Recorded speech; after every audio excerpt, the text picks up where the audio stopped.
dear. We are live. Sweet. We'll let Dan do the intro music by mouth this time. I'll do... Here we go. Dan. I like the idea that our intro music has Jurassic Park underpinning it. Sorry.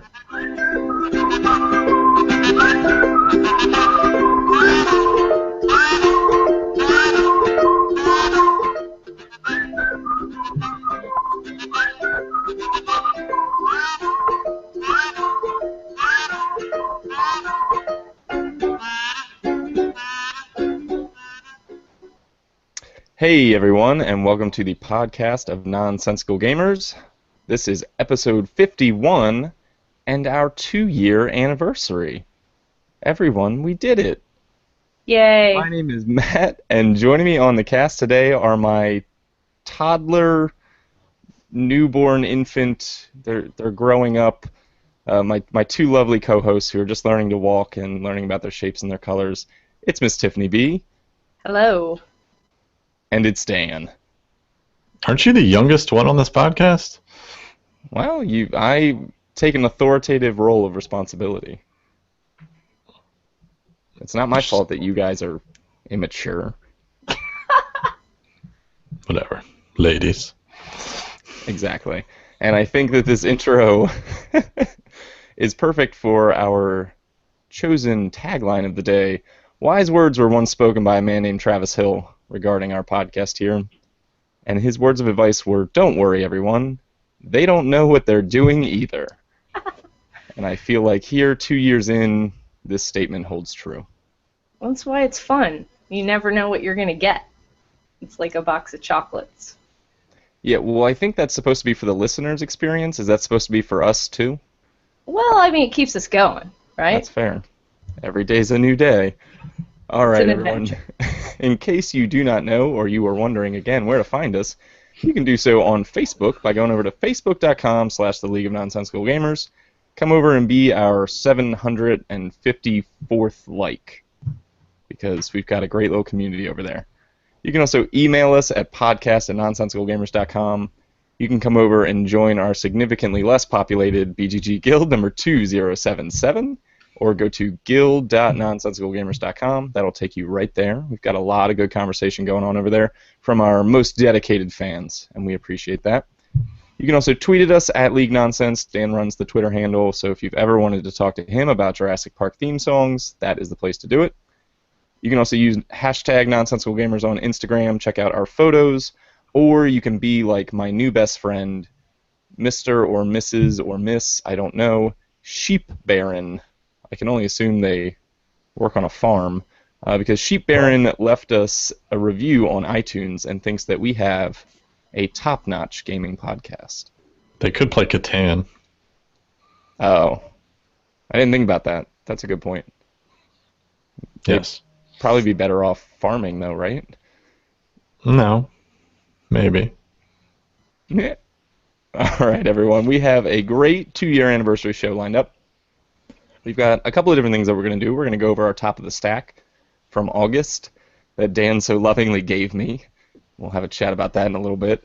We are going to do some Keep, Trade, Burn style games. We got some listener submissions from a lot of lovely people on different things that we can do in that Keep, Trade, Burn vein. So I've got a couple of different things that I'm going to run my co-hosts through here. We have a lovely listener question from Todd, which is very particular to this episode. And then Tiff and I have planned a lovely segment for Dan. I'm calling it the Dan Clip Show Spectacular. Ooh, I like and that. I don't think Dan knew about this. So we will see that at the end of the show. But we will start the same way that we always start, by chatting a little bit about what we've been playing. Now, Dan and Tiff, we've done this for 2 years, so I will let you two civilly decide who would like to go first. Tiff. Oh, it's always me. It's because you're a lady. What does that have to do with it? Because chivalry is not dead on this podcast, okay? Yeah, but chivalry is sexist, Dan. No, it's No. not. If there was I'm a okay puddle, with it. if there was a puddle, I would put my jacket down for you. Aw, that's so sweet, Dan. There was do a that for me? door. No. No. You're not a lady, Matt. But Anyway, I'm dainty. you are dainty. I I don't want had my feet wet. Go ahead and talk about what you've been playing. I had like a family game day. My father-in-law, I've recently introduced him into some hobby games. You know, he comes over to the house, he sees the shelf of 500 or whatever games that I have, and he's like, "What is this all about?" So we introduced him to some card games and things, and he actually invited us over for a full-on, you know, gaming spectacular, and I brought my family game best. But I also wanted to try out Codenames Pictures, so I just threw them into that without even ever doing Codenames with them, and it was pretty fun. I mean, it feels like Codenames, but I think it is harder for me to do it visually, like based on the picture, to come up with a word that's going to connect several of them. I'm super impressed by whoever did the artwork for it, because to make these images that have all these multiple meanings, I feel like it was a lot harder to produce than the Word version. So what do the pictures entail? Like, how detailed are they? I still haven't really seen much about this. Oh, well, they're plain, they're like black and white, but God, if I had thought about it, I just would have pulled up a card or two to show you. But they're, you know, it might be like something that looks like a fishbowl with something weird coming out of it, like just weird combinations that can be interpreted some different ways, like a submarine / blimp in a garage with a bench next, you know what I mean, like real surreal kind of things. Now, so it's just harder to make those connections. Is it almost For kind of like me, Dixity or yeah, Mysterium-y, where you're trying to like make these abstract connections? it is like that. I mean, I don't think it's as hard as Mysterium tends to be for me, but you know, coming up with a word that connects all the pictures together, and maybe we just had like bad combinations of things where too many things would have related to a word. It took a while for me to get used to it, whereas the Word version, I'm usually pretty quick about. Like, there was some serious analysis paralysis from everyone trying to make bigger connections with the pictures, and we had way more one word or one picture rounds. You know what I mean? Really? So a lot of just kind of picking away at them? Yeah, I mean that the fun of the game is when you can do more than one, just like Codenames. But I think just everybody had a harder time than I've ever seen with the Word version. So Yeah. I don't know. You're using a different. I think you're like using a different muscle, a different part of your brain or I something. mean, I guess technically you are, if you think about, you know, visual interpretation, you know, interpreting visual information versus interpreting language and things like that. But anyway, we won't get into that. Dan, you also picked up Codenames Pictures. Have you gotten to play it yet? Nope. No? I feel I like feel everyone like- picked it up, but no one played it. That's because What's going on? Codenames is Codenames. Like, it's only going to come out now in certain instances for me. Like, I picked it up just to have it for my, you know, like when I get together with my college friends and stuff. Like, it's not something I'm putting in my game bag and going, yeah, let's play Codenames tonight, you know, unless it's like an instance, again, where I've got some more casual family or non-gamer folks. I'm not putting it in my bag when I come to play with Matt and Smee and stuff. Like, I'm putting a Euro in there. Right. I'd be curious to Might see be if a you good could play. warm up No. to it's try not. the Codename Pictures. Jeez, Dan, you bought it and you hate it. I don't hate it. No. Like, fuck that game. You know? It has its You purpose. bought it. It has its purpose, but its purpose is not a routine game night. It's just not for me. Like, I'm tired of playing it as much, but I do feel that it has its place. But you I'd be haven't curious, don't make it played new? it, right? No, I haven't played it. I haven't had an instance where I needed to But you play can't be tired of playing something you haven't played. it. I played, yeah, but I played Codenames. It's the same thing. It is It's not. just what, I just said that it doesn't feel the same.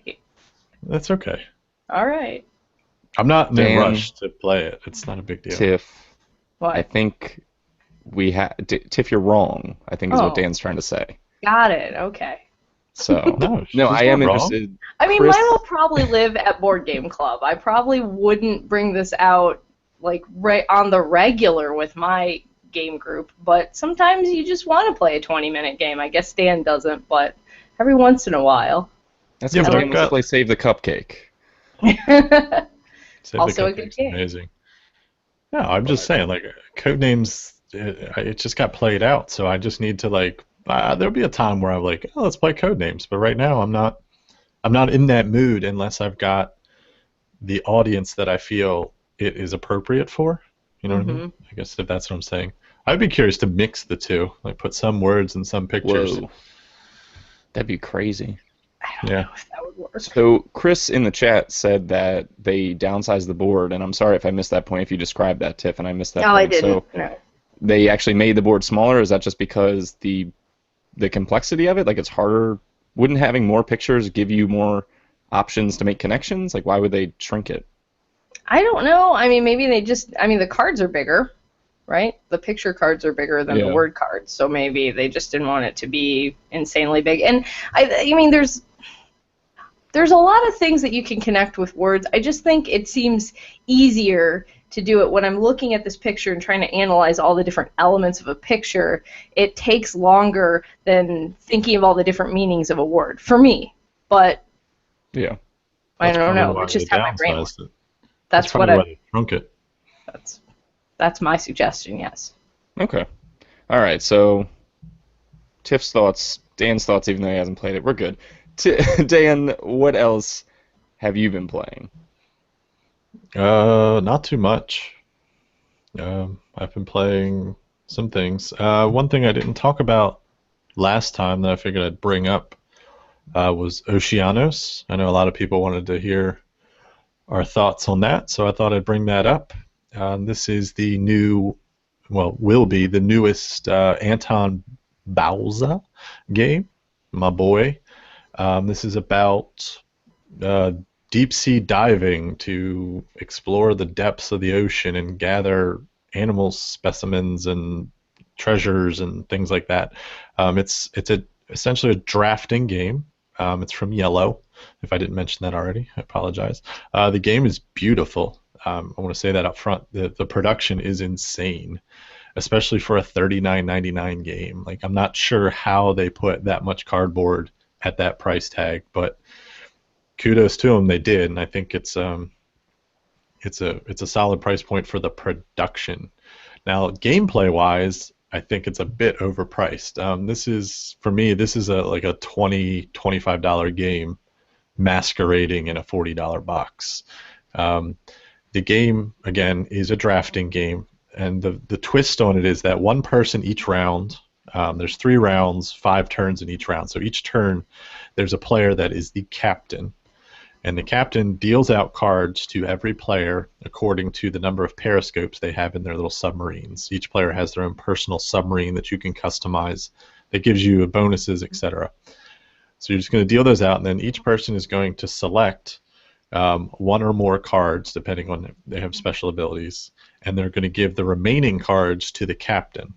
So the captain is then using that stack of cards to select from and place their card. And what you're doing is you're creating 3 rows. As I mentioned, there's 3 rounds, and each row, the way the cards line up and the way that you arrange them, because you cannot change the arrangement, there's a slight bit of pressure luck to the drafting element. Because you want to line up certain cards in certain positions to kind of there's like a longest road kind of thing for the coral reef. There's these crystals that you need to line up before a pod to get an upgrade, little things like that. When all's said and done, I think it's a good game. I was not blown away by it, sadly. I was very excited to get this at Gen Con. This was like the #1 game I wanted. Going into the convention. It was limited quantity. They only had 50 a day, and I was very happy to get one.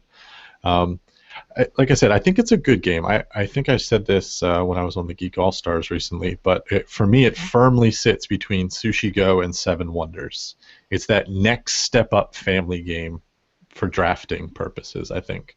So if you're tiring of Sushi Go, again, I haven't played Sushi Go Party, so if you're tiring of Sushi Go, you might just go play Sushi Go Party. I don't know, but I think this is a really good stopgap before you get to that Seven Wonders level of drafting, which is a little more involved, and a little more advanced.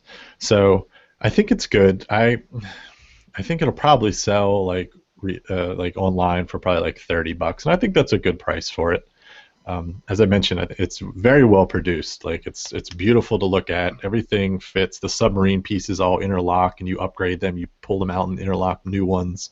The 3 rows have like different colors, so it looks like they represent different depths of the ocean. So it makes a nice little kind of panorama in front of you. Yeah, all in all, I think it's good. Like I said, if you're looking for that next step, Sushi Go, give it a try. If you were expecting something a little more deep, I don't think this is the game for you. Except it's about submarines, so if you're looking for that type of depth. He went there. Yes, I did. He brought it full circle. Yep, I did. It's called wit. It sometimes comes into my favor. So yeah, all in all, it's a try before you buy for me. But I had no real issues with it. I just wasn't overly excited with it. I think. Go ahead, Tiff. I was just gonna say, like, it would be a good game for family game night kind of a situation. It's not overly complex, and it has the eye candy to draw kids into game night, which is something that is definitely needed a lot of the time. So I know I watched it played. I came along right after they started it, so I almost watched the whole game get played. I was sitting next to Matt Riddle. Shout outs.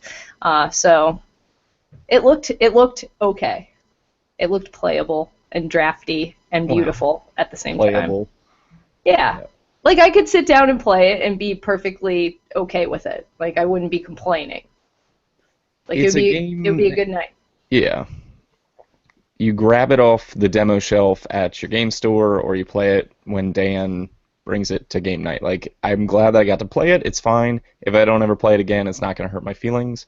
I've got really good drafting games in my collection. We've got the chat's talking about Medieval Academy. I think Medieval Academy is way better in terms of interesting drafting, and even Sushi Go Party sounds like it's the better alternative to, if you want more Sushi Go, go play Sushi Go Party, because at least it's in the same line, gives you more.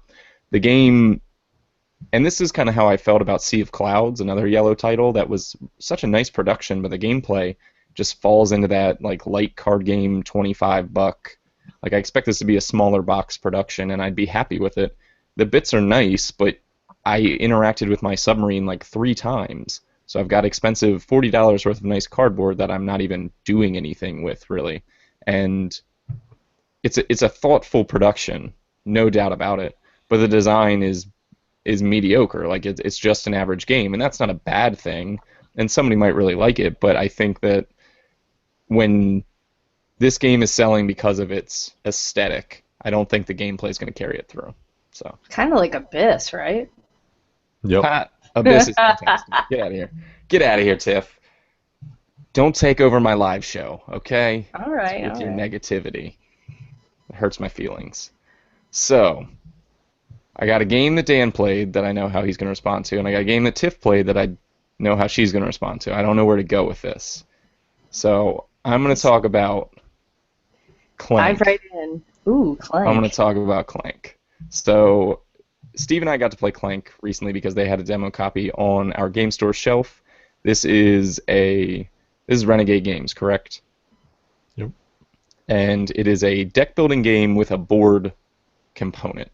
And essentially, thematically, you're thieves trying to break into like a dungeon or a cave or something. There's a sleeping dragon with a whole bunch of treasure.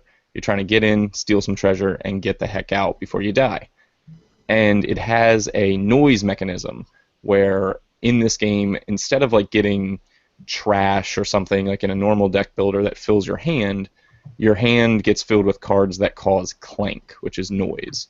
And whenever you cause clank, you add your token, your little cubes to the board, and at certain points when you steal a treasure or when a certain card comes up, the dragon's going to attack you. You dump all of the player's cubes that have collected into a bag, and you draw out a certain number based on the damage that's being dealt. And whoever gets drawn, they take damage. So the noisier you are, the higher probability that you're going to take damage. And then outside of that, it's just a basic deck builder where you've got 2 kinds of currency. You can fight monsters, you can buy cards, and then you've got this movement, which lets you move across the board, which is just if I have like a footprint, I can move a space. and some spaces require more or less or different things. Super basic in terms of deck builder. I like deck builders with a board element. I think Steve and I came away really enjoying it. We played it in 30 minutes. We learned it and played it in about 45, reading through the rulebook, so super short. I just don't see where this game carries me 10 plays from now. That's my big thing. As people were talking about it, I don't think it's overly innovative. I think it's creative, but everything that it's doing has been done. It's just putting it in a new combination. And like I said, I like it, and I'll play it, and if I go back to the game store, I might pull it off the shelf and give it another play. But I don't know that I want to, buy a game like this, just because I don't think it's got enough depth or interest in it. I don't know. So, Tiff, your thoughts, because I think we're on the same lines, right? Yeah, I mean, I don't like deck builders in general, so I'm always wary going into them. I like the idea of having a board component along with deck building, kind of like along Dan's line, where he likes it as an element of a game, but doesn't want it to be the game. I think he said that before. Anyway, so I tried it, and I was surprised that I didn't hate it. Because that's just how I feel about deck builders. I'm not great at deck building, so I think that's part of it, but it was fine. I went into the dungeon. I made like one bad decision that kind of hosed me. It made me feel like I didn't get to do anything. I went down one path, realized that I didn't have a key, and I needed to get a key to go through where I wanted to go, so I had to turn back. I got stuff, and I made it out of the dungeon, but I was like, oh, that's it? That's kind of how it felt. And I did okay. It's not like I sucked at the game or anything like that, and that's why I hated it. I think I came in second. But, yeah, it's fine. If you like deck builders, you probably like it more than I did. But yeah, I like being able to interact, like I said, with a deck builder in a new way. I like trains where you're route building. Tyrants of the Underdark sounds interesting because it's got an area control thing, although I know that game's a little hit or miss depending on who you talk to. So I like that idea. I liked trains a lot, so and maybe it would be better. I didn't take a risky path. Maybe it would be more fun if I had just like gone all out and tried to get into the depths of the dungeon, and maybe that's more in the spirit of the game. But the way I played it, which was safe, was not fun. Well, and with a team, it was interesting because Steve and I did slightly different things. But essentially, what I did was I ran in and I grabbed a treasure pretty much instantly. Like I just moved directly towards the treasure. I bought a backpack as soon as I could. I picked up another treasure on the way out, and I made it out. I did almost die. I got pretty close to dying, but I had made it cross the halfway point, where as long as you make it past the halfway point, you at least get to score. I ended up making it out of the dungeon, and then I sat there for 5 turns while Steve finished, because you don't play anymore once you're out of the dungeon. You become the time tracker. And if 5 of your turns pass, then the other players die. So I just sat there and watched Steve run around, which was funny, and I poked fun at him and made stupid stories up. But like that's not what I wanted to be doing. Waiting 5 turns for Steve to get his life together and get out of the dungeon. So. See, I was the last one out of the dungeon. I got to play the longest. I'm like, I'm going to die. Yeah. And for some reason in our game, my clank kept getting pulled out of the bag the most. Like, I play with Patrick Hillier, and he had like 1,000 clank in the bag, like all of his in the bag, and we're still pulling out like my 2 blue cubes. What the heck? Yeah. So it was, I don't know, it was interesting. I think I would sit down and play it again and give it another chance, but it's okay. I would never buy it. Yeah, I don't think I need it either, especially because I know there's a copy available at the store. Dan, you played Tyrants of the Underdark, so you've got some experience with board deck builders. You also played trains. So did this like pique your interest at Gen Con, or is this kind of meh?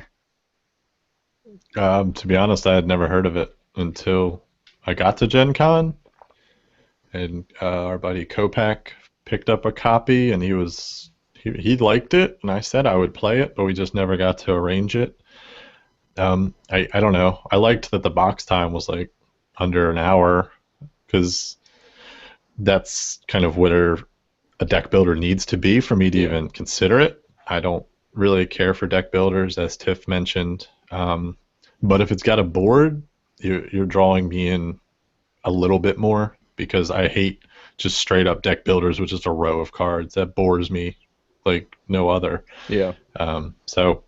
It looked okay. I liked the kind of pressure luck run through the dungeon aspect of it. I mean, at least the way it sounded.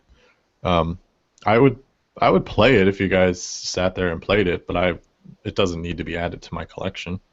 Yeah. We played Kopak's copy, and I believe he likes it quite a bit. So it is likable by people, just not us.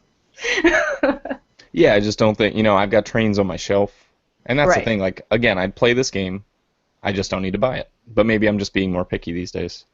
I'm definitely being more picky these days. Yeah. So that might be part of it. Yeah. So, Tiff, how do you feel? Do you feel up to talking about Terraforming Mars, or should we just let that sit? I don't know.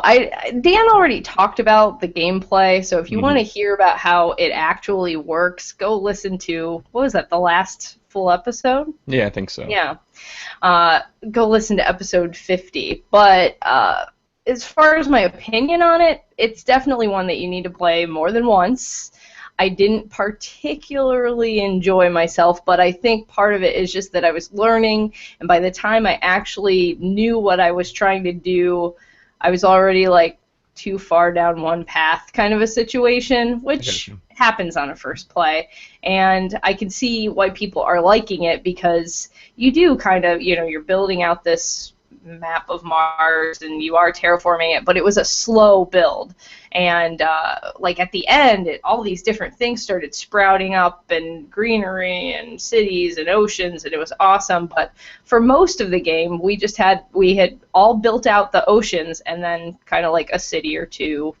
And I don't know, it didn't happen the way I thought it was going to happen. Like, Mars did not get terraformed quickly.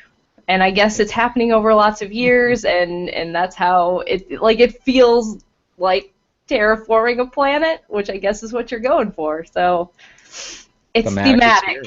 Yeah.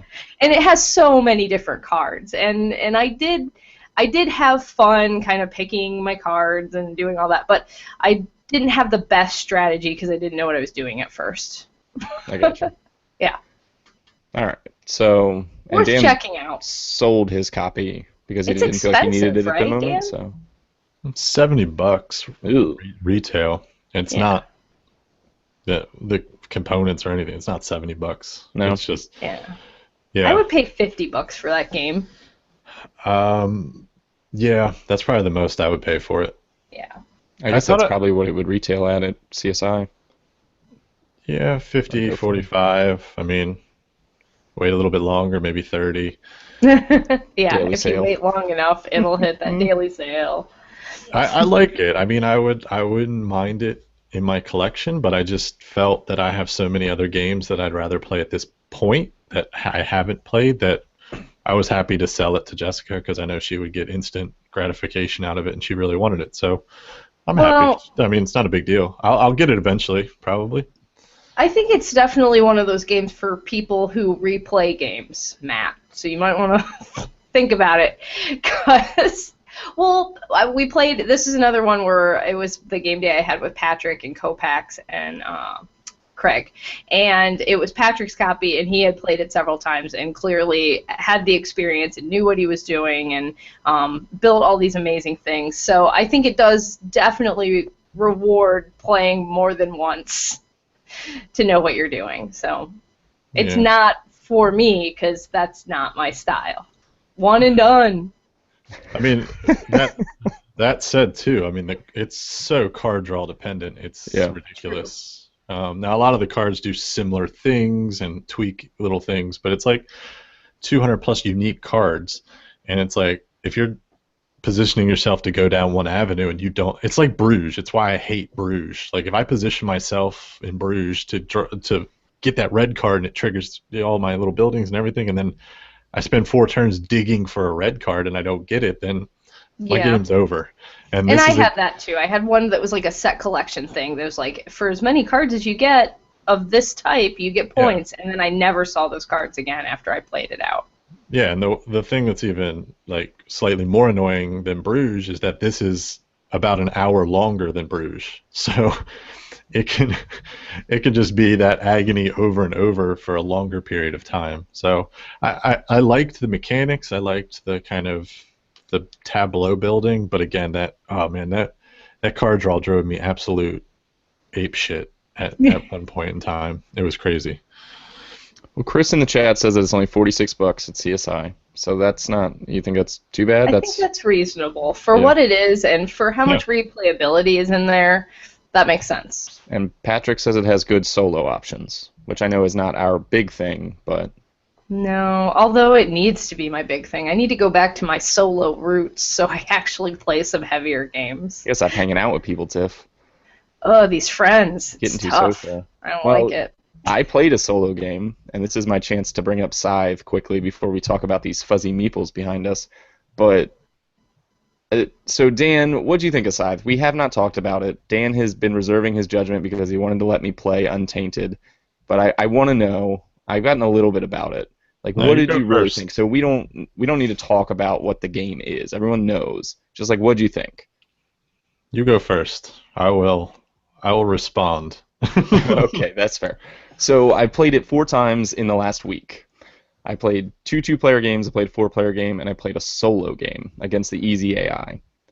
I think, simply put, this game is my new Hyperborea. I think that it plays similarly. I mean, it's not a bag-building game, but in terms of deterministic combat, area control, kind of slow, Euro-y, but thematic feel, I like what it offers. I think that it's kind of like my 2016 Hyperborea. I'm enjoying exploring the different avenues. I have big concerns about the mix of faction board and action board because I think that there's potential for problems, although I haven't gone through the permutations and seen who would have an advantage. I just feel like there's a potential that things could get weird. I also feel like this game could end up being procedural in that if you get, like, say if we were playing some kind of, not like tournament, but like a competitive play where 4 people know what they're doing, we get to like pick our factions and pick our board, I could come up with like a 10-step plan to pursue a strategy because you always start in the same spot on the board and the game state is generally the same at the beginning, so that gives you the option to kind of move through the same motions, and I don't think the randomness on the player board is enough to disrupt that or vary that. That being said, I still really like the game. I don't know what the hype was. I don't know what people were expecting, but it didn't disappoint me. I think that the production is top-notch. This is easily the best produced game of the year in terms of my full collector's edition. I don't think you can beat it. I think that the biggest issue, and Dan has pointed this out, and I brought this up when I talked to Craig over at Botch Games, was I do think that the miniatures are subpar given the price point and given the fact that it made many millions of dollars. I think that the sculpts lack a detail that companies like Fantasy Flight and Cool Mini are putting out in their board games. Like you play Rebellion or Forbidden Stars or Arcadia Quest, like miniatures can be done way better than Stonemaier did in that game. You didn't like the bald ox or whatever that thing was. Everything's that has smooth no fur and lacks detail and definition. There's an issue there, and not everybody agrees with me. I do think the game is still beautiful, and that doesn't change the gameplay. But that was a weak point in terms of production. But other than that, I think the gameplay's cool. I like it. I want to keep playing it. I want to mess around with it. But is this the end-all be-all? No, not at all. There's no way. This is the No Man's Sky of board games. You know, it's like it got overhyped, and people were expecting too much. But all this game is move around, collect some resources, and score stars. Like that's all you do. So, go ahead, Dan. Okay. Here's a summation of my thoughts. It's pretty boring. It is repetitive and lacks. I don't know. There's just something about it. I just kind of fell asleep playing it. Like, you only have the 4 action spaces to move back and forth with, which is great and streamlined. I just was bored. Let me take a step back. So what I did like about it, like Matt said, production, very nice. I did have some issues with the visuals. I think the board is very hard to discern some of the symbols on it due to and that might be because we were playing on the regular size board. I don't know, maybe that's more helpful in the big board. But once you start crowding because you put the resources on the space and you put the mechs on the space, and because the mechs can only move to certain spaces at certain points, and it's just, you had to like, spread the seas to like look at what was on the board, etc. And even some of the symbols were just hard because like they got stuck in like a forest and like you couldn't read it. Like it was just like the way it was. But I thought, like you said, production was great. The little resources and all that stuff. The miniatures are subpar. I was laughing at them because I was playing with the little, is it an ox or a buffalo or whatever it is, and it looked like a hairless cat. It was amazing. They're not subpar overall, but I do think that if you're gonna put Stonemaier in the top echelon of game producers, they're subpar compared to their competition as like a top tier game, like production company. It's been done, and it's been done 20 times better, and I think that's what I'm trying to say. But the game? That's no, okay. No, well, the game too.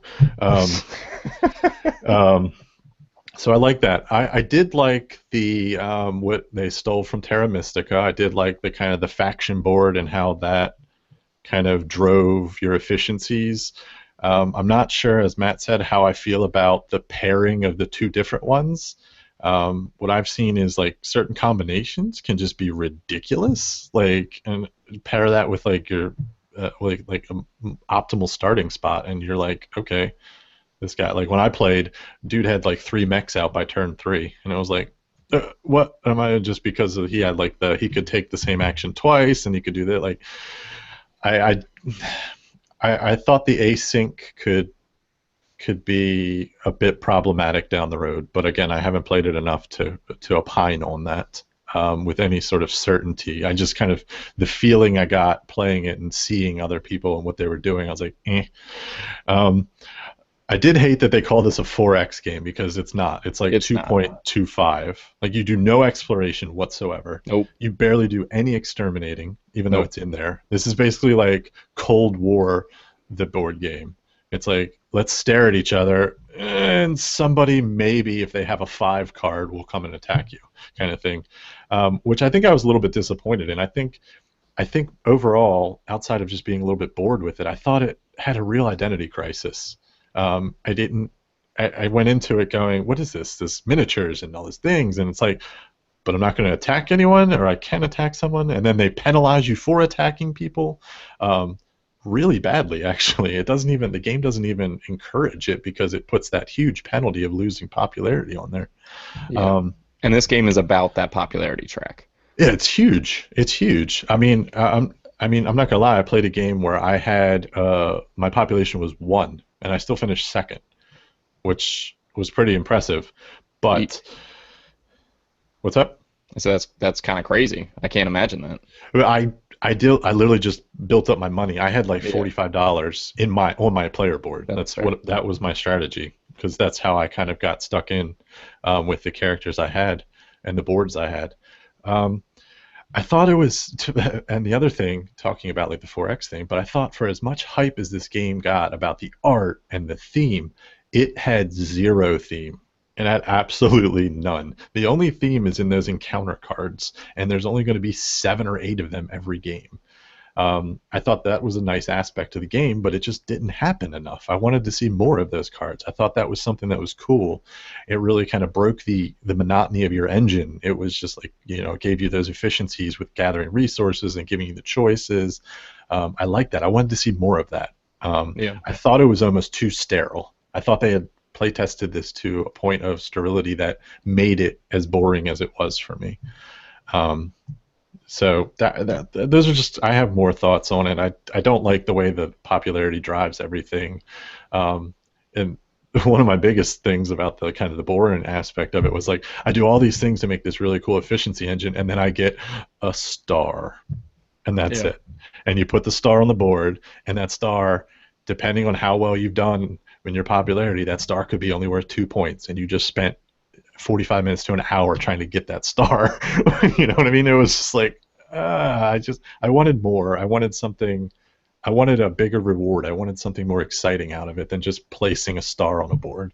Like, I think that's something that they have in all their games, and I think it's kind of boring. Like, Yeah, there's a lot of carryover, which is interesting, and I talked about this with Steve and Smee last night after we played. There's carryover from Euphoria, and I know that like you don't like Euphoria, so I think that some of those elements that they carried, where it has a similar kind of track system that drives the game, it's got the star placement to end game. Like there's carryover, and I don't think for you they carried over the things that you wanted. You know. Yeah, I mean, overall, I say this game is like a 6. I'd rather play this than Euphoria. I think I'd rather do a lot of things in Euphoria, maybe even commit seppuku.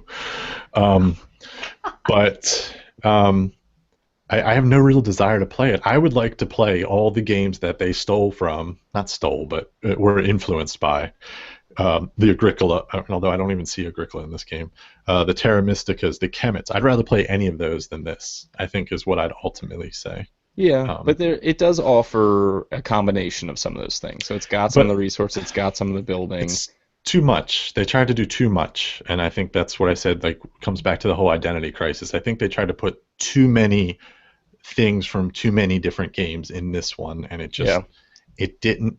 While it worked, I just from a kind of an interesting standpoint, like it didn't make for an interesting game. Everything worked fine. The game is not broken, like no way. Everything was smooth, efficient. I love the quick turns.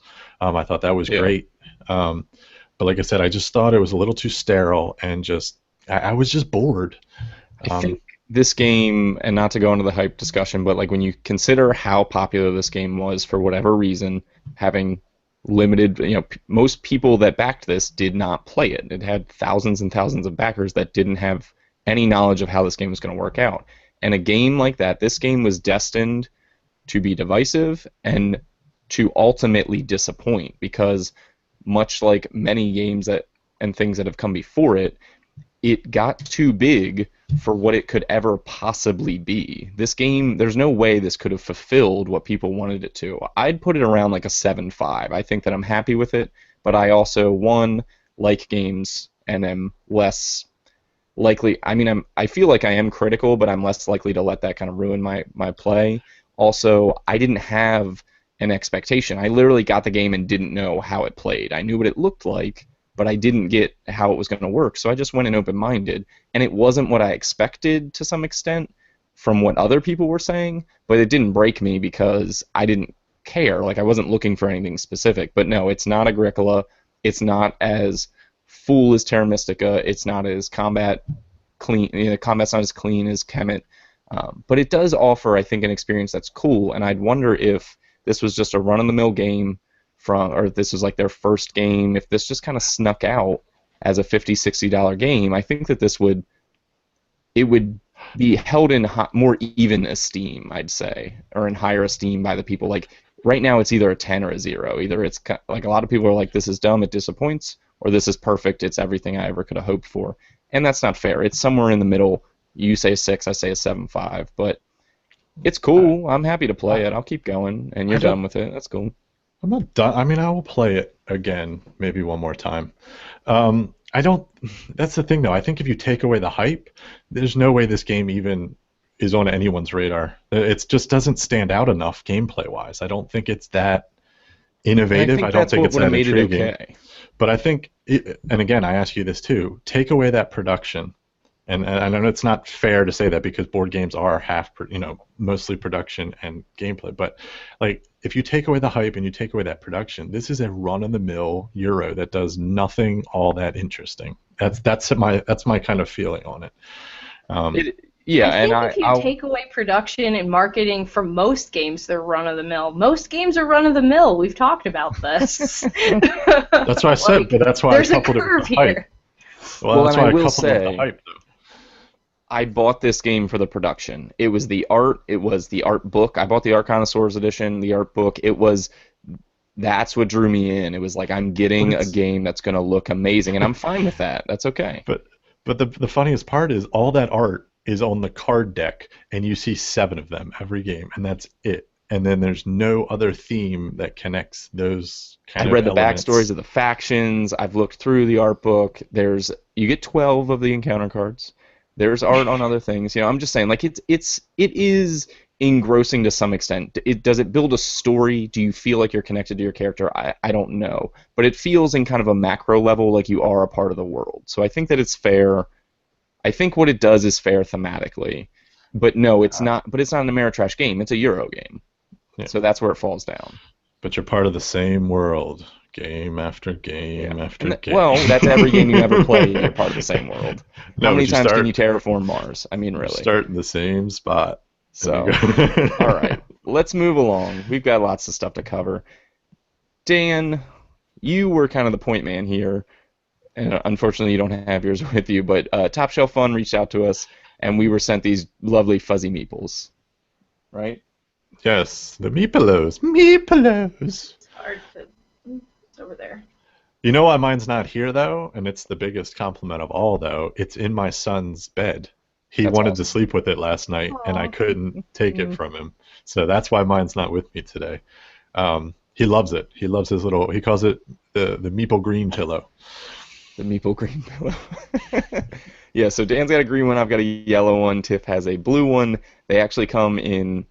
Well, first of all, we covered this on Kickstarter as a Kickstarter spotlight. We did, when they had Meeple packages between their Yeah. legs. They had rounded off meeple things. But yeah, so we were sent penises. these to check out and talk about them. They had me penises. Oh man.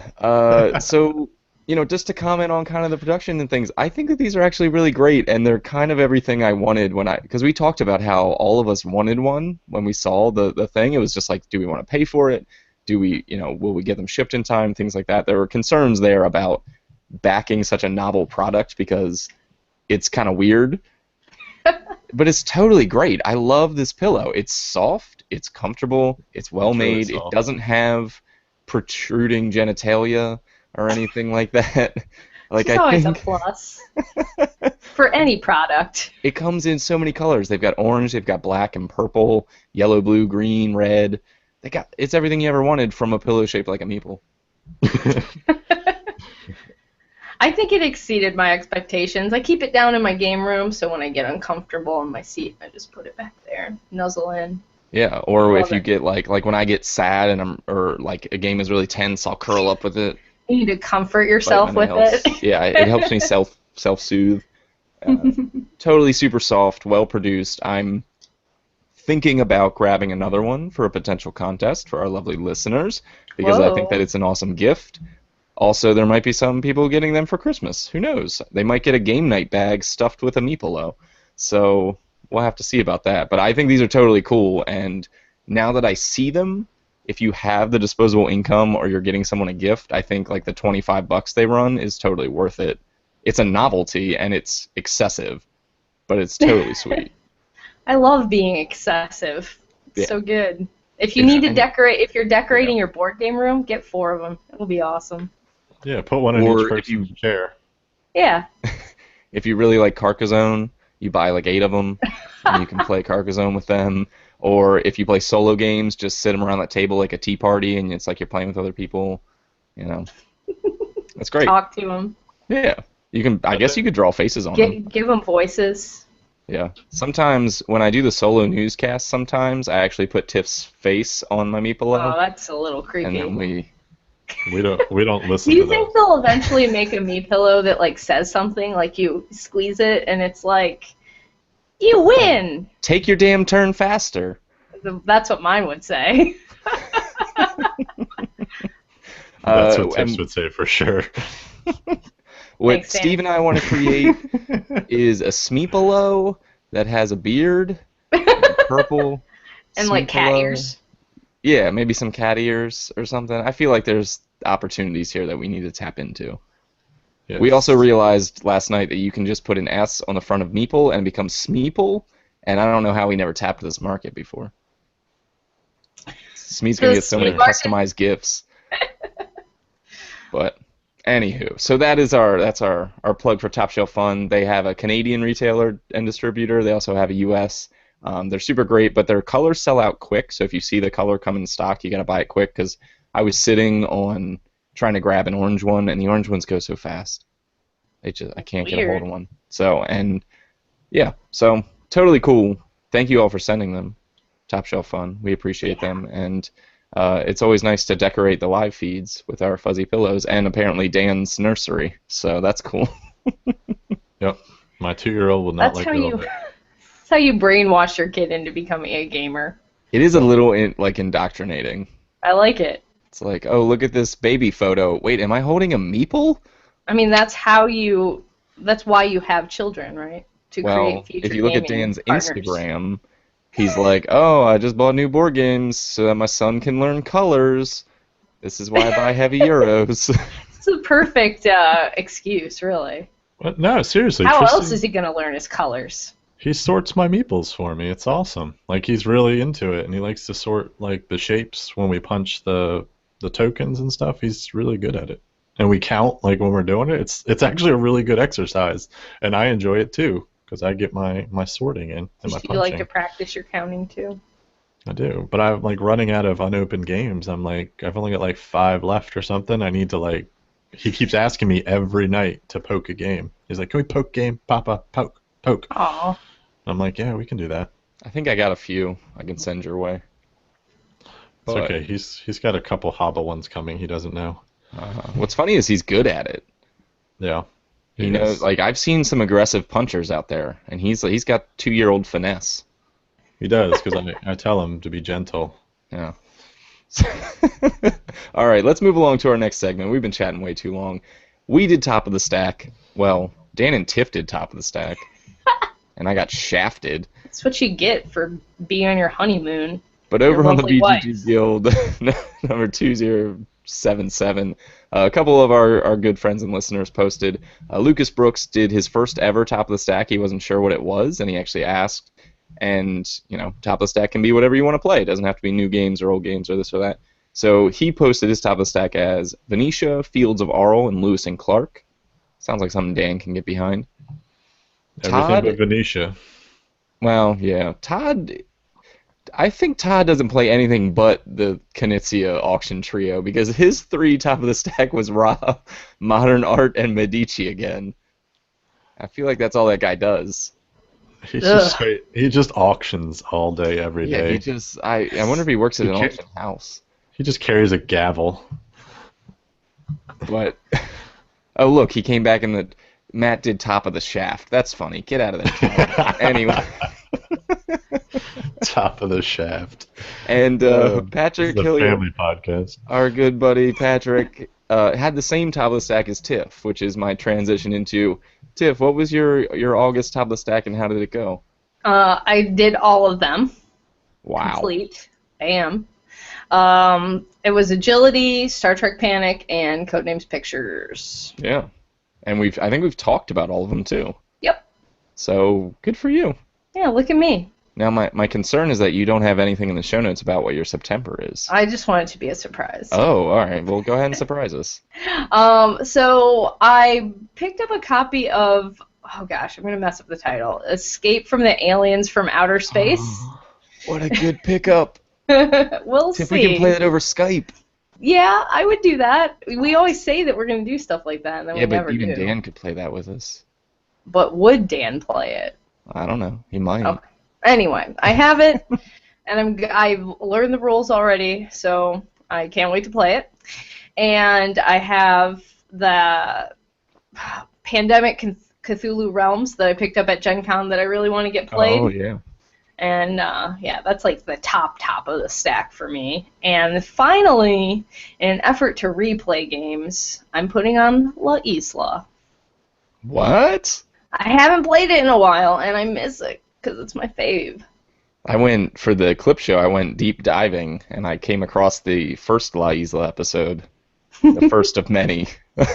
So many. And here we are again. Things come full circle. I'm just going to add that to my top of the stack every month now. Just forever play La Isla. Well, I just want to put in one. I want to try to put in one game a month of something that I've played already, or occasionally do that, because I have all these great games and I don't replay them, and I need to try a little harder. It's amazing playing a game when you're prepared.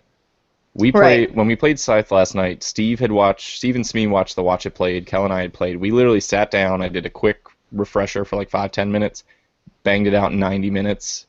Awesome. It was so nice to like sit down and play a game and know what was happening immediately. That's never going to happen with my game group, but I can appreciate why it might be fun. Just send everyone those Rodney videos. No one will watch them. And if there's no La Isla one, you need to make it yourself. No. Welcome to Watch Tiff Play It. I don't think so. No? Okay. I have enough going on.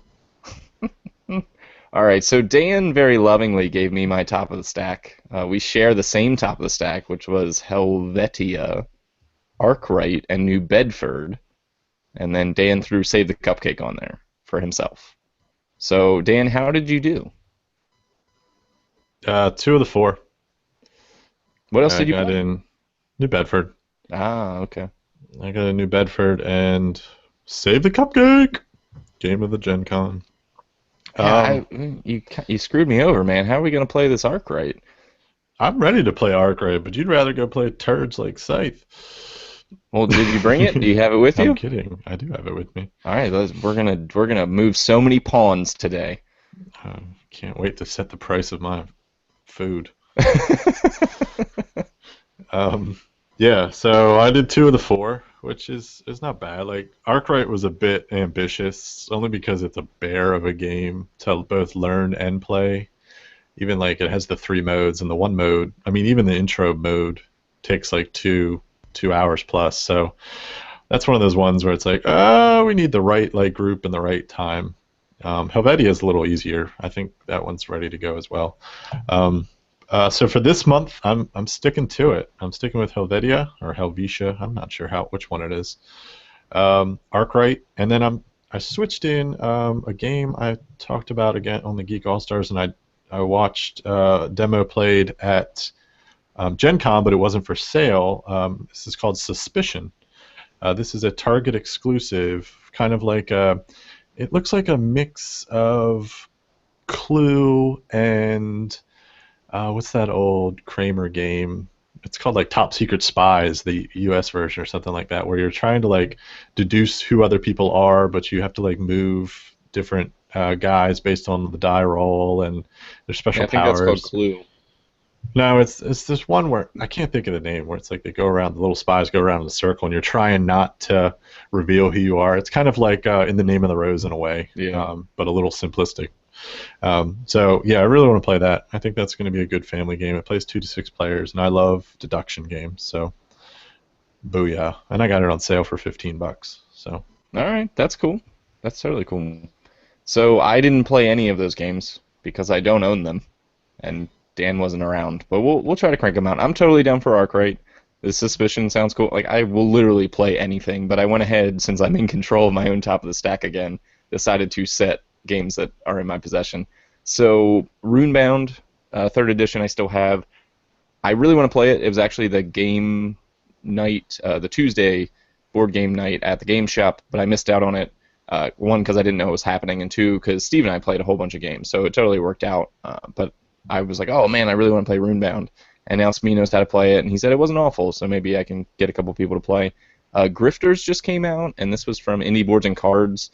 It's like a hand management game. It had a really cool cooldown mechanism, so I want to try that out. Should be easy. And then I have a whole bunch of Versus system cards, and I recently got the Alien expansion and started playing that, and that sucked me back into Versus because it's so easy. Play it in like 20 minutes. I don't have to build decks. They come with a pre-made deck. I get to play with all my superheroes and my aliens and space marines and things like that. So Versus system, just get a couple games of that in. So we'll see. And I'll also play Arkwright with Dan, but I'm not putting that on my top of the stack. Don't hold me to it. I'm not doing that. So, Tiffany B, do you happen to have any bumper music primed? I do. Here we go. Hit me with a bumper.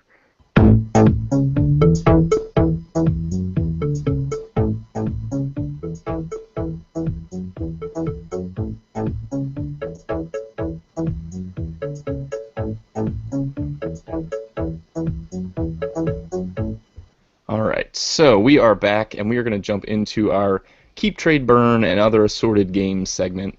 And before I touch on that, apparently Patrick Hillier, over in the chat, our good buddy, played Arkwright. He played the waterboarding mode, though. So I don't know what that is.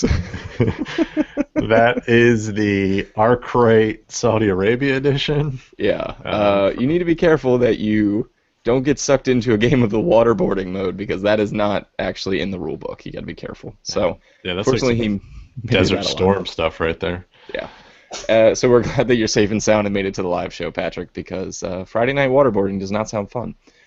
I have a couple of Keep Trade Burns. I've got a new thing called Reskin, Reprint, Retire, which is given to us by our lovely listeners. And then Dan Licata said Day, Month, Year. So I've got 3 games for you guys that I've prepared, and we will see how you guys do. We're going to burn through these. I'm going to give you 3 games, Dan. This is classic Keep Trade Burn, and you're going to tell me which one you want to keep forever and love, which one you want to trade away and give to someone else and never own yourself, and which one you are going to burn forever in eternal fire. And I'm going to kick it off in a way that our good buddy Todd would appreciate. Knizia's Auction Trio, Dan. Modern Art, Medici, and Ra. Which one would you keep, trade, and burn? Keep Ra, trade Medici, burn Modern Art. Bam. Didn't even hesitate. No, they're not my favorites, so it wasn't that hard. All right, that's I fair. like them, but I'd burn Modern Art too. It's one of my least favorite games in the history of the world. Wow, that is strong. That is strong. Well, Tiff, your turn. Oh boy. You get the Carcassonne spin-offs, Hunters and Gatherers, Gold Rush, and the unreleased Amazonas. Oh. You love special I Carcassonne. do. It's like a weird thing, but I do. All the spin-offs. Hunters and Gatherers, Gold Rush, and Amazonas. I will keep Hunters and Gatherers. No, Gold Rush. No, I'll keep Gold Rush. I'll trade Hunters and Gatherers, and I'll burn Amazonas. You haven't even played it. No one has I know. played it yet, Tiff, and you're burning Yeah. them all. Out of sight, out of mind. See, I was afraid that you would take the easy route, but I thought maybe you'd be too excited to try out hanging out in the jungle with your Smeepalos. The thing is Hunters and Gatherers really has like a soft spot in my heart. It was one of the first Carcassones I ever played past that base game, and I associate it with one of my long-lost gaming buddies, and I just can't burn it. I thought about it for a moment, and I'm really into Gold Rush because it's just so weird and different from Carcassonne and American, but it's Wild West and all that stuff. So I don't know. Amazonas might not be good. It could be it could be like, I know that Hunters and Gatherers is excellent, and I know that I enjoy Gold Rush. So It's untapped potential, though.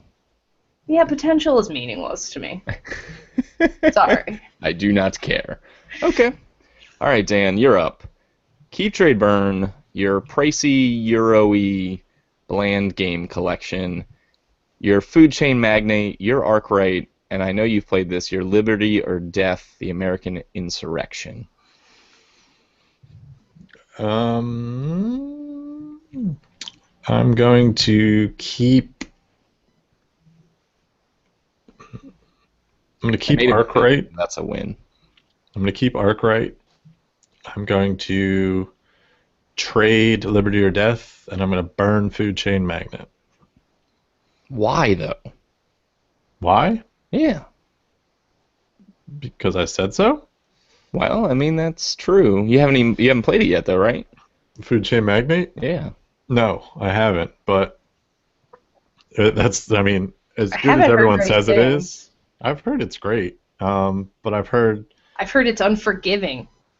yeah, which is fine. Those games are fine, but I'm not sure the whole group would like that as far as getting that to the table. And, you know, I've lasted this long without playing it, so it's not really Fair. tugging on my heartstrings. I haven't played Arkwright either, so I mean, it's just like, I want to keep Arkwright because I think it has the most potential. But I really like Liberty or Death, and I love the American Revolution. That's like one of my favorite themes. Yeah. So I might keep that one instead. I don't know. Yeah, no, I'll still trade that one. Yeah. I watched this Shut Up and Sit Down review of Food Chain Magnate, and I've never wanted to play it more. It sounds so cool.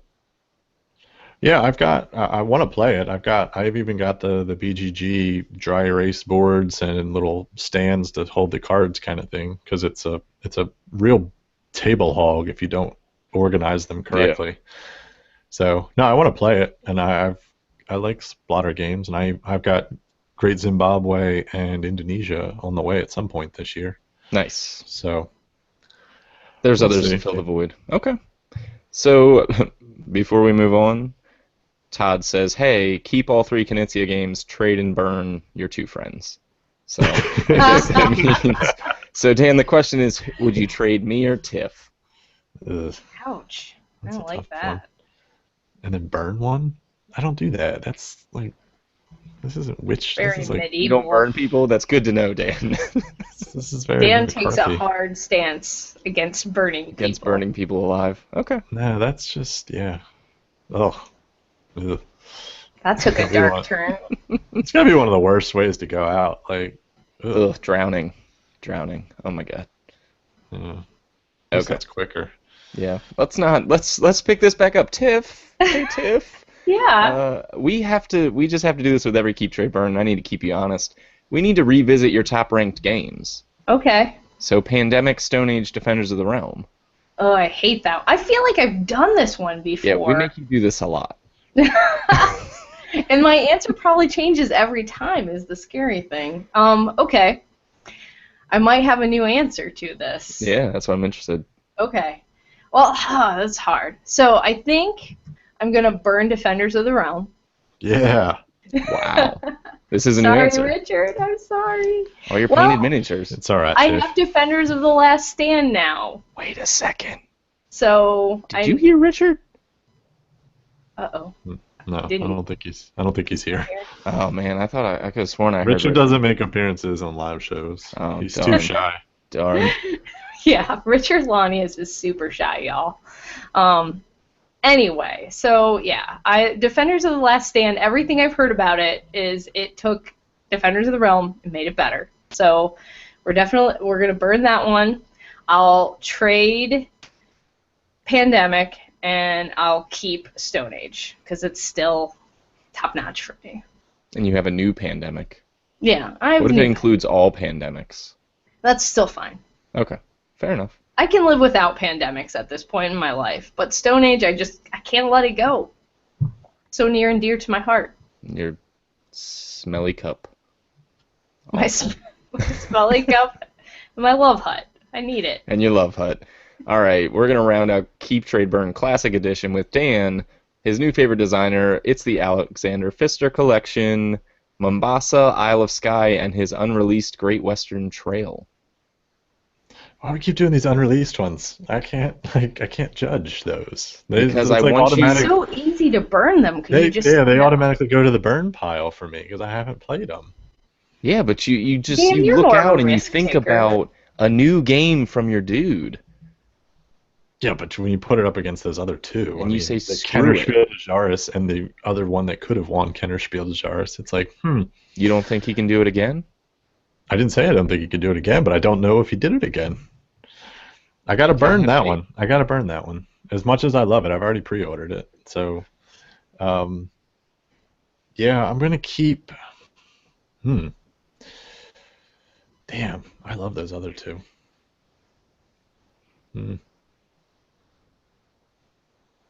Damn. I'm gonna keep.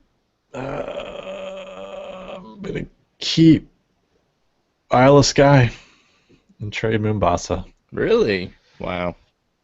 You I guys- love. You guys like Isle of Skye way too much. I love Isle of Skye. I do agree. as well. I'm surprised you didn't keep Mombasa, but good on ya. I love Mombasa. I do. But I see Isle of Skye hitting the table. I don't know. I love that game. It's got tiling. It's got that amazing little auction setup system. It's just good. All right. Tiffany B, you're going to try something new for me, okay? Oh boy. We're going to play Reskin, Reprint, Retire. Mm-hmm. This is 3 games. 1 game needs to be reskinned. Get a new coat of paint, get some upgrades, get fixed up, and get put out there. The next game, 1 game has to be reprinted as is, Life is Good. This game is a classic. It goes back out. And the next game gets retired, gone to the Disney Vault forever. Until it's re-released as like a silver platinum edition something thingy. So you've got classic card games. 6 Nymph, No Thanks, and For Sale. Well, okay. Reprint. Okay. Reprint. I Richard? went Southern for a minute. Okay. Reprint, reskin, retire. Oh, that is hard. So there's No Thanks, For Sale, and what was the other one? 6 Nymph? Yep. Okay. I would definitely reskin For Sale because I love that game, but I can't get my board game club kids into it because real estate is not, even with the cute art, appealing to teenagers. So you play Eggs and Empires. Yeah, I need to get that one out. Okay, so there's that. Reprint as is, I think, No Thanks and 6 Nymph. I think reprint, No Thanks. It's just a classic, and that's one I like to carry around with me at all times. You can play it anytime. And then 6 Nymph, I can live without because I feel like there are a lot of games that are 6 Nymph D in my collection. Like I have a few of them that work almost exactly the same way with like a little twist. Like there's the donut one, Baker's Dozen, and it has donut-shaped cards, and it's 6 Nymph D enough. So so I can live without it. Retire that 6 Nymph. All right. So there you go. Cards outing. Yeah. All right. Dan, we know how much you love deck building. Burn them all. All right, next. Don't get to burn not it bad. yet. Oh. Which is fun. This one's a little weird because they're almost kind of reskins of each other. Dominion Ascension Thunderstone. Reskin, reprint, retire. Burn. Burn them all. All right, Tiff, back to you. Okay. These are top series. Catan, Ticket to Ride, and 7 Wonders. Okay. Man, I didn't get a good one like that. Damn. Well, you can do this one too You play after too, I Dan. answer. Go ahead. Okay. Reprint, reskin, retire. You got to burn all the deck builders. God, it felt so good. I think I would retire Catan. I know that seems like weirdly counterintuitive because it's everybody's gateway game, but it wasn't the game that got me into gaming. In fact, it almost discouraged me from gaming. I can appreciate it now, but the first time I played it, I just hated it. So we'll retire that one. We'll reskin 7 Wonders. I think that could do with a different look. I'm not 100% into the theming on it. Yeah. And 7 Wonders? yeah, sorry, Dan. You know how I feel about 7 Wonders. I know it's like on your top So good. list, 10. but it's an okay game. My group has a hard time retaining the rules from play to play, and the theme is okay. And then, Ticket to Ride you can keep that as is. It's perfect the way it is. Dan, any opinions on Catan, Ticket to Ride, and 7 Wonders? You can burn 2 of them. Burn just is can't not keep an throwing option. burning I'm into the not game. sure if you understand the rules Well, of this one. Don't get me off on this burning hiatus, and then just let me roll with it. You can burn one, you can waterboard one, and you can reprint one. Too soon. Yeah, I would. I mean, how do you reskin a train game other than making it spaceships or something? I'd play Ticket to the Moon. Yeah, Catan could go away. I wouldn't. That's had its day in the sun. Steve hasn't played it yet, though. Yeah, that's yeah. 7 Wonders. As long as the game doesn't go away, I don't care what you do with it because the game's excellent. So it could be either of those, and then Ticket to Ride. I don't know what you retheme that as. They've already done boats. They've done trains. What else? Like, what do you do?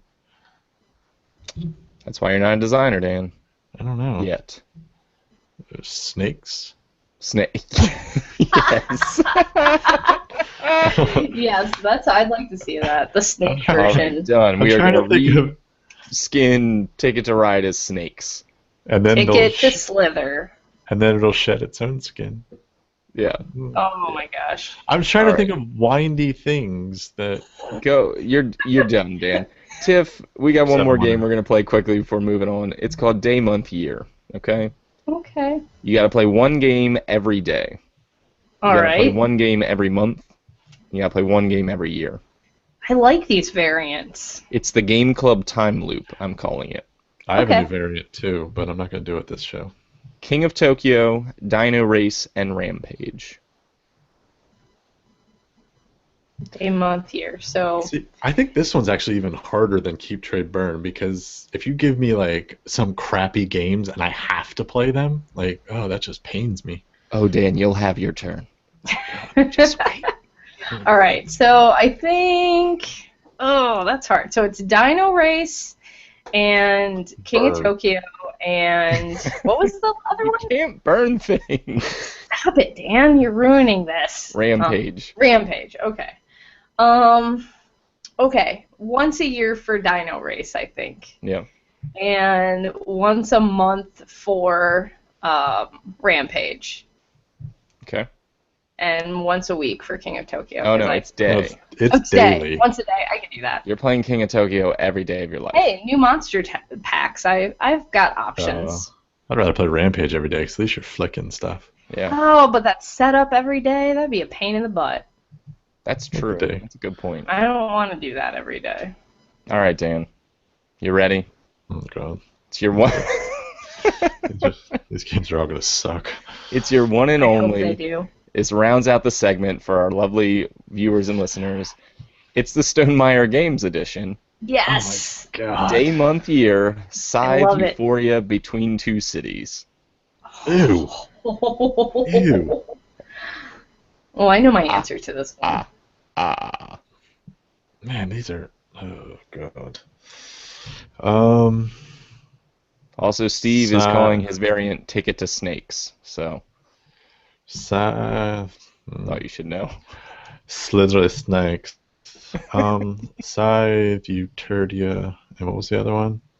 Euterdia. That's a new one. What's the other one again? Between two cities. Oh god. Between two cities is between two horrible games. I'd be looking at length on this one. That's what I'm saying. I think daily I'm going between two cities. I could get that done over coffee if I drank coffee. Might have Over to start tea. drinking coffee if I have to play this game every day. An Irish coffee, maybe. Scythe, I would play. What is the other one? Monthly? Yep. Yeah, I'd play that monthly. And then Euphoria, I'd burn. Again. Once a year, you'd engage in dice placement with no blocking. I love the way they don't give me viticulture, which is the best of all of those. Well, yeah. Why would I give you that? Hey. I'm Yeah, sorry, Dan. that's It's my no answer. fun if it's easy. That's why we're here. That's fine. I could play Euphoria once a year because there was this invention not too long ago. It's called beer, and I could just drink lots of that.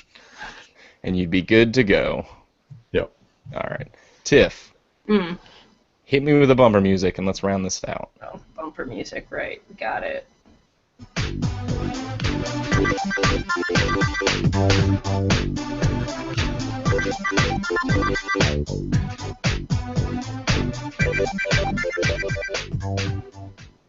All right. We are back with a little bit more of our 2-year spectacular extravaganza anniversary wonderful show. I think I got that all in the right order. We've got a listener question that pertains to our tenure with the podcast, or at least I modified it a little bit. So thank you to Todd, our one and only. How have your board gaming tastes changed since the beginning of the podcast? Now, Dan, I'm just letting you know, I got a whole clip special that's coming after this about you saying things about games, so be careful. If you're like, I always love heavy Euros, I might have a clip where you're like, man, Euphoria is the best game ever. So He definitely doesn't have that be clip. careful. So, yeah, Tiff or Dan, go ahead and start. How have your board games tastes changed over the last 2 years? Well, I think with my board game club antics that started about 2 years ago, I'm definitely going more towards filler light games. I was more into Euros. I was playing a lot more Euros when we started the podcast. I was just coming out of like an Ameritrash phase when we started. I was like just then getting over it. And so yeah, I've gone to shorter, lighter games. Time constraints have caused that. I have the board game club once a week, so I pretty much have to play shorter games there because it's only an hour. So I think that's the main change. I wasn't always playing nonstop King of Tokyo. But now you are. You signed up for it. Sorry. Yeah, well, and I mean, I do the Blender videos, so those are on what I'm doing for my board game club. So I'm making sure that I'm playing those types of games, so I have material for that, and so it's influenced my gameplay. Like the media I'm creating is influencing my gameplay more than my necessarily my personal taste is. Yeah. Do you feel like your taste, so I know that you're playing for different reasons, but do you feel like your taste has shifted where you've moved out of, I don't know if it's phases or just like long-standing times of preferences? Like, do you think that your taste has actually shifted towards something new, or you just have experienced more? I mean, I've experienced more for sure. I mean, I've had phases. I definitely did when I first started playing games. I was what everybody perceives as your taste right now is how my taste was when I started gaming, like combat-driven games, Ameritrashy type games, and I definitely am not into that anymore. I just don't have the game group that's interested in it, and I discovered Euro games and found that I like that a little bit better. I think Jason Kotarski influenced me a little bit. I started listening to that his podcast, and it made me realize, like, you know, filler games are good too.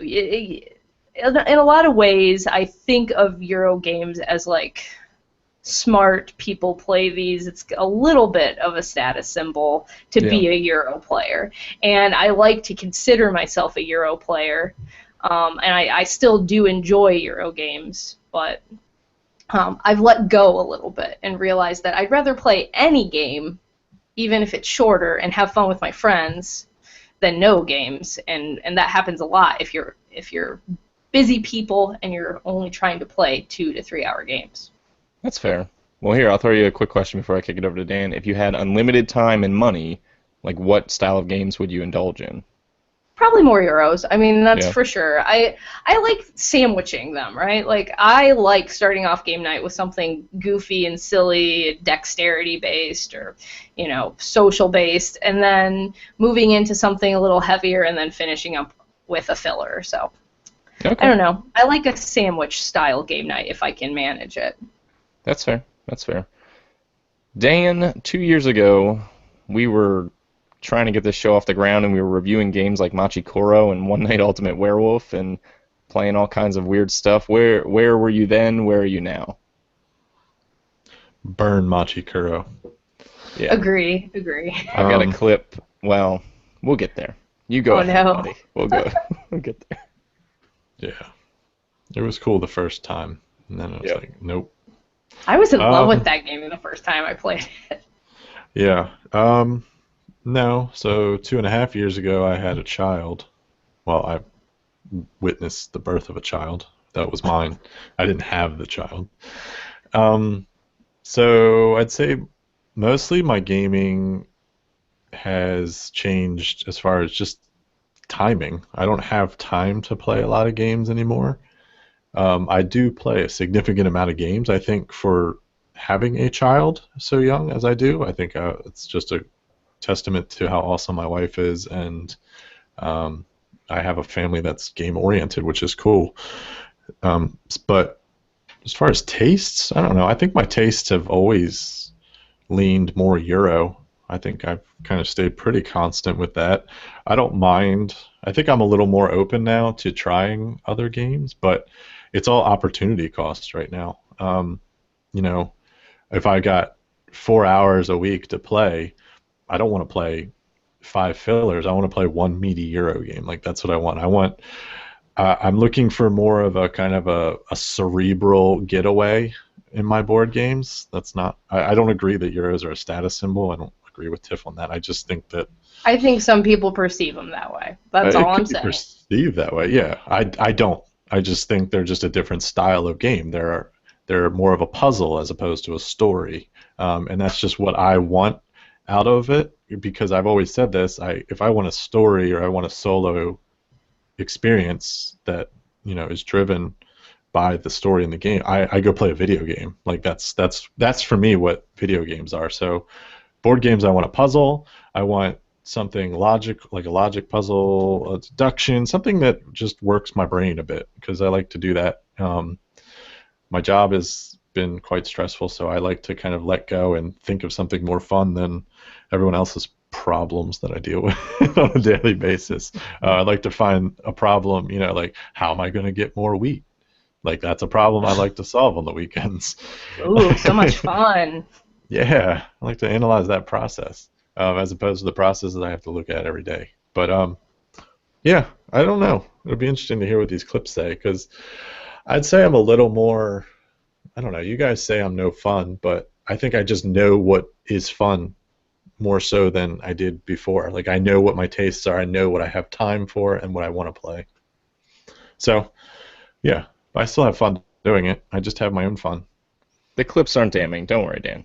They're danning, but that's because I'm funny. Yeah, I'm interested to hear them, but I don't think I've changed too much. I think if anything, I've become pickier. I think we've all become pickier, right? Go ahead, Tiff. No, I was just going to say, I think everybody becomes pickier the longer you're in it. Like when you're starting out, you're just trying everything. That's how I have a 500-piece collection. Yeah, well, I can tell after one play this game's going to stay in my collection, or you guys have seen it in action. I have no problem selling or trading a game before the game's even over, because I know, nope, this isn't going to work for my collection or my group. I think that's something I've developed over the last 5 years or so. But I have no sentimental attachments to board games that, I don't think will fit. Yeah, I think I'm getting a little bit more selective. I guess I should say, like, I'm still willing to try everything and anything, and I'll still buy random stuff, and I'll still engage in random gameplays, and my collection has no uniform kind of it doesn't have a uniform nature to it.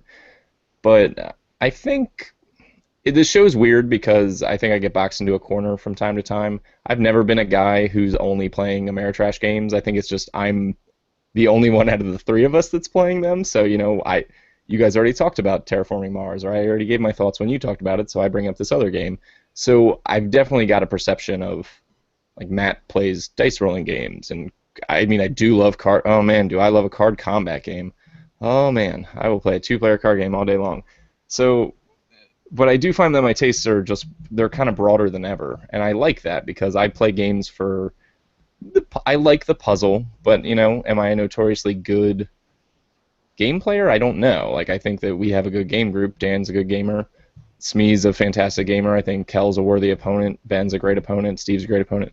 Like, there's so many people that I don't play games to be the best because I'm playing against, really good players. So I play for social reasons. I play to unwind, to meet people, to hang out, and I still do that just like I did 2 years ago. It's just that the games that I can make any game into that kind of thing.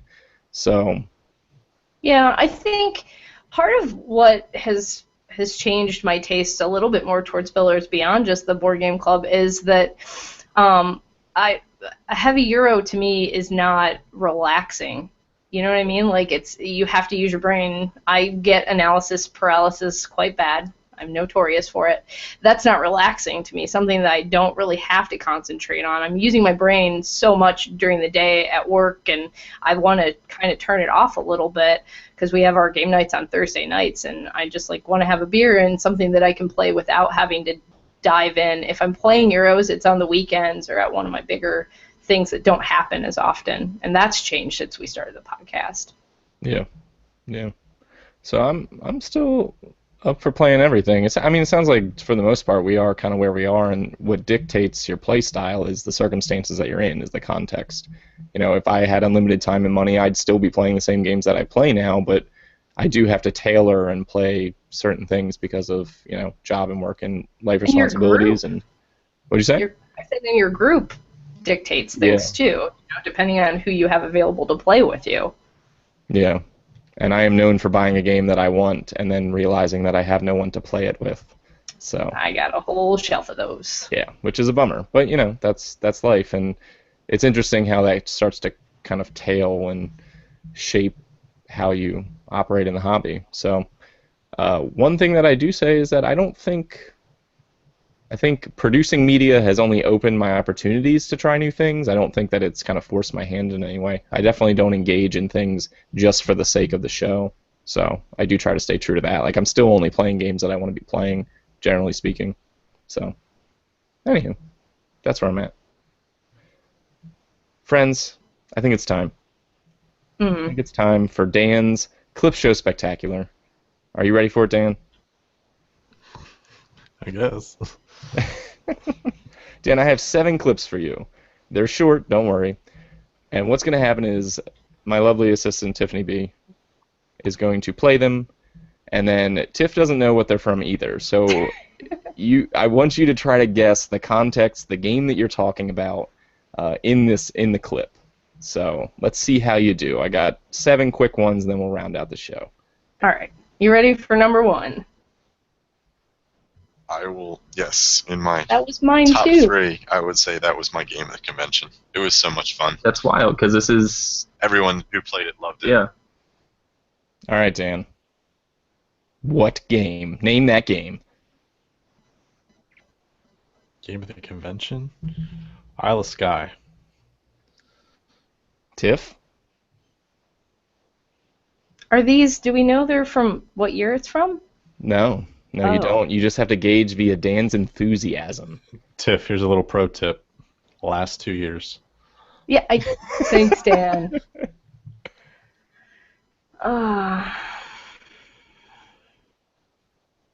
Yeah, I'll go with Isle of Skye too. I mean, it's Dan talking about Dan. I'll trust him.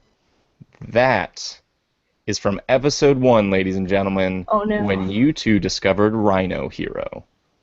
Wow. Yeah. Okay. I stand by that. That's good. Should have known from the horrible sound quality. Right? Yeah. We've come a long way. It's awful to go back before, like, episode 20. It's really bad. Oh man. It's okay. Tiffany B, clip number 2. Can we first stop and take a break and talk about how much I laughed every time when the rules were being explained? It said, place your junk in this space. I don't know. I guess it's my maturity level. No, it's not. I immediately tweeted about my junk. As soon My as junk I was on full started- display this whole game. And I was just dropping my junk off in random squares throughout the Caribbean. And it was, I was cracking up the whole time. Madam Yeah. Ching. Madam Definitely. Ching from episode 5, when you guys talked about your junk. That's a shorter version of the Dude, whole how long did we talk conversation. about our junk? Too long. Too long. All right, I feel so like you that do- might be the whole reason they made that game. Well, they definitely called it that way for a reason. Clip number 3, please. I just felt like the overall aura of the game was just, it was negative. It was like, if you don't do this, you lose points. If you don't do The this, you game lose is about mitigating losses instead of actual gains. Yeah. kind of. Like instead, even just the way it's phrased, and so like if you don't upgrade a ship, you lose 2 points. How about when you upgrade a ship, you gain 2? Like, you know what I mean? Like, it's, I don't know. It's just nothing about it was fun to me. So Dan preaching for positivity in gaming. Classic. Farspace Foundry. He's got it. This guy knows his opinions on things. That was from episode 38. We've come a long way. Yeah. Some All of right. these things feel like they weren't that long ago. It's true. Like, I feel like we had a conversation about your junk just the other day. Dan's always talking about his junk. That's true. All right. It's probably a new dexterity game. Remember, I said that before. Like every dexterity game is predicated on someone's wiener. All right, Tiff. Next clip. It was hilarious, and it was. I knew going in that some random things like this were going to take place, and I absolutely loved it. It was really light. It was pretty easy to understand. I think a lot of the cards and the iconography are pretty easy to grasp, and I can't wait to play a full game of it. So All right, Dan. I have no clue on this one. He's very enthusiastic. I tried to find Dan being excited about things. Yeah, Dan was enthusiastic once. Playing I remember it. Full game. It was random and light, and you liked it. What could that be? Yeah, I don't know. I don't even know what that could be. All right. Here's your hint. It's from episode 12. Can we get like 3 answers to choose from? Well, Like I want multiple choice. Give me another hint. It's from episode 12, and this'll give it away. You accidentally jumped into the sun. Ah, Zaya. It's Zaya. Yep. Yes, I did jump into the sun. Yeah. I was confused why you described it as light, but I got it. kind of The light. whole It's context. The sun produces light, and he was all up in it. Right? Yes.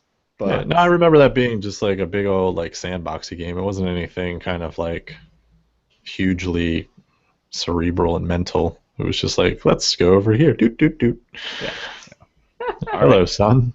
we whoops. We have 3 more for you, Dan. Let's do it.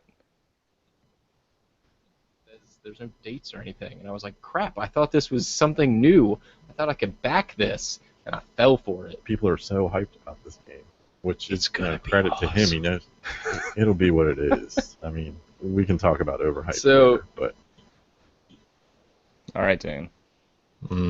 It's probably either Scythe or I don't know. I'm gonna say Scythe. I think that's Sight. It is, and I had to put it in there because this is from. I knew that we were going to talk about it today, and I knew your opinions. This is from episode 25. This is 26 episodes ago. You were off the hype train. This was literally the conversation was, hey, Jamie Stegmaier just posted this picture, and Dan said, this game will be what it is, okay? He was not having that hype train, so kudos to Dan. For the record, I like viticulture. Yeah, this isn't a coming rag back on at that. Stonemaier Games episode, but, you know. Sorry. Are we ready for the next one? 6. All right, here it is. and this is a game about laying down sticks and creating squares. There it is. Yes. Is that what it says on the box, Dan? Pretty much. Yeah, I think that's the description on the box. It says lay down blue sticks, create blue squares. That's Android mainframe. Yes, it is. And that's one that I just stumbled across because I was searching through the episode. That was episode 45. And Dan was like, yep, you just lay down sticks and make squares. And I was like, well, that's pretty much what you do. So, all right.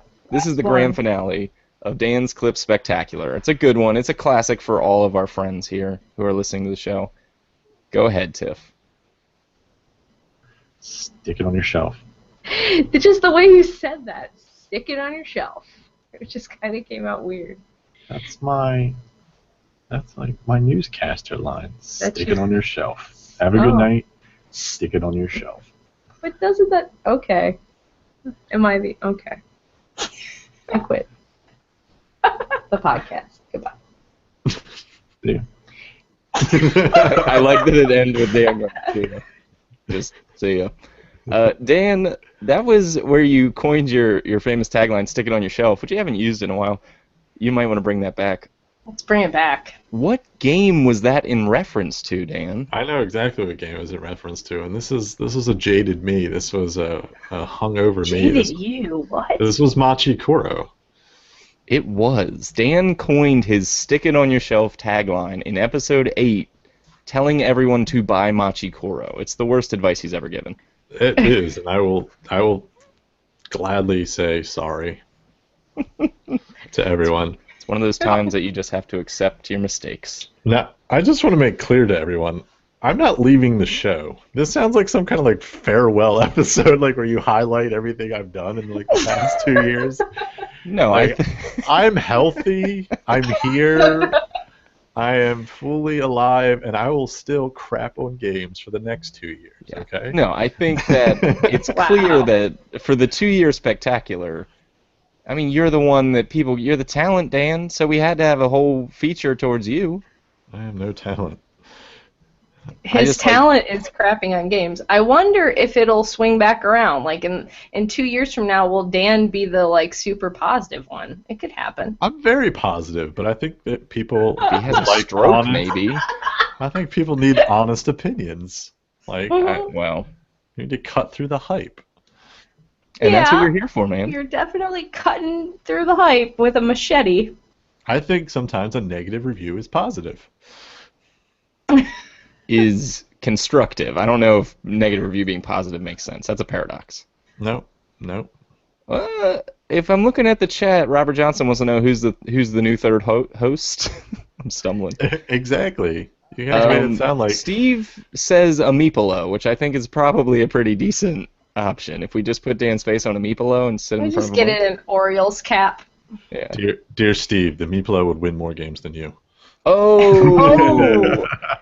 And this Well, is the and joy of then the when live they show. make the squeaky ones, it can be like Dan's voice going, "It sucks, burn it," right? Ladies, it's Ladies. burn it, ladies, and you just like that's what you do. It's just 3 options. If you want your Meeplo to say ladies, I'd be happy to speak into a little voice recorder. Dan is willing to meet you at a Build-A-Bear workshop and I will. record his voice. Oh, that would be awesome! Build a meeple workshop. I want it. We need to talk to Top Shelf Fun. Mm-hmm. Why is this guy here without any kids? This is not creepy at all. Why does he keep saying ladies into everyone's bear? This guy just keeps walking around picking up on every bear and saying ladies. Yeah, well, Even the That's male last- bears. It's weird. it's the last time Dan was allowed in the mall. Yeah. You know, we did it, friends. Dan and Tiff, all of our listeners live and not live. Well, alive, but live listening and not live listening. We made it through 2 years of podcasting, and I don't think we're going anywhere, are we? Not yet. Don't think that's the plan. You're stuck with us, ladies and gentlemen. Apparently But I we am. appreciate you. Well, Dan's retiring from podcasting. Sorry. Dan's retiring from his angry gamer shtick, and now he's going to be super nice all the time. I am. Let's play all kinds of fun games, everyone. He's New going to year, try new 2 Dan. years of being overly positive. 2 years of positivity. Nope. I did make a promise that I would not crap on games without giving a reason and say that it's not for me. I think that's a great way to do it. Now, see, I It's think not that's for garbage. me. I hate when people are like, well, it's not for me. You could say it's bad. It's fine, Dan. I'd rather you bad. just stick to your guns. Don't It's court, it's bad. compromise. Well, anyway. Thank you all for joining us for our 2-year anniversary, episode 51. Live on the air or not live on the air, we appreciate your listenership. If you ever want to find us, you can do so on Facebook, facebook.com/League of Nonsensical Gamers. Shoot us an email, podcast@nonsensicalgamers.com. Find us over on guild.nonsensicalgamers.com. It's BGG Guild number 2077. You can get a micro badge. You can contribute to some of the crazy segments that we had here. We're all, user submitted. We have a couple other ones like Todd suggested Board Game Mashup, which is a great segment, the salary cap draft board game thing, and Chris's That One Time My Co-Hosts Were Right segment, which I think is a wonderful segment I don't like that one. to do. So it's just because it didn't make it in the show doesn't mean we're not considering it. So please contribute the content that you want to hear. We're willing to produce typically, except everyone keeps asking us to burn real games. I can't do it. that. I got a few I'd be happy to light on fire for you. All right, well, maybe we'll take a video of Dan burning some stuff and post it on YouTube. You can also find us on Instagram, #NonsensicalGamers. To see our pictures, Nonsensical Gamers is the account. Check it out. We post all of the games that we've been playing. If you enjoy the content, iTunes reviews, Be Like the Sheep Baron, Hearts on BGL, Stitcher, Google Play. These are the places that you can review us. You can tell us how you feel about the content. It doesn't have to be 5 stars. It just has to be honest. Let us know what you like and what you don't like so that we can improve the content and do another 2 years of good, solid podcasting. Thank you all for that. If you want to chat with us, Tiffany B, they find you on Twitter. Where is that? I'm at Inept Gamer. And Dan, if they want to chat with you on Twitter? At scandalous_nad is my personal account, and at League Nonsense for the League's account that I run. Yep. And you can find me at Cinnamon Buns. And now you can see what my face actually looks like when Dan says spelled stupidly. Go ahead, Dan. You just said it for me. I didn't have to. It's This is spelled what my really face looks dumb. like. Yep. So, It's spelled really dumbly. I'm sorry. Gnat of House Scandalous. Yes. Get out This of is here. It's my Game of Thrones house. Ladies and gentlemen, Tiffany B. and Dan, please say goodbye to our lovely listeners. Toodles. Bye. Bye-bye.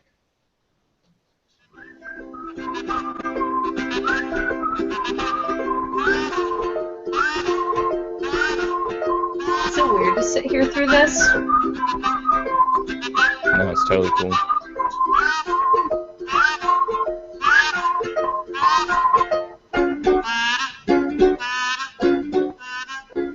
Bye to the chat. Yes, goodbye.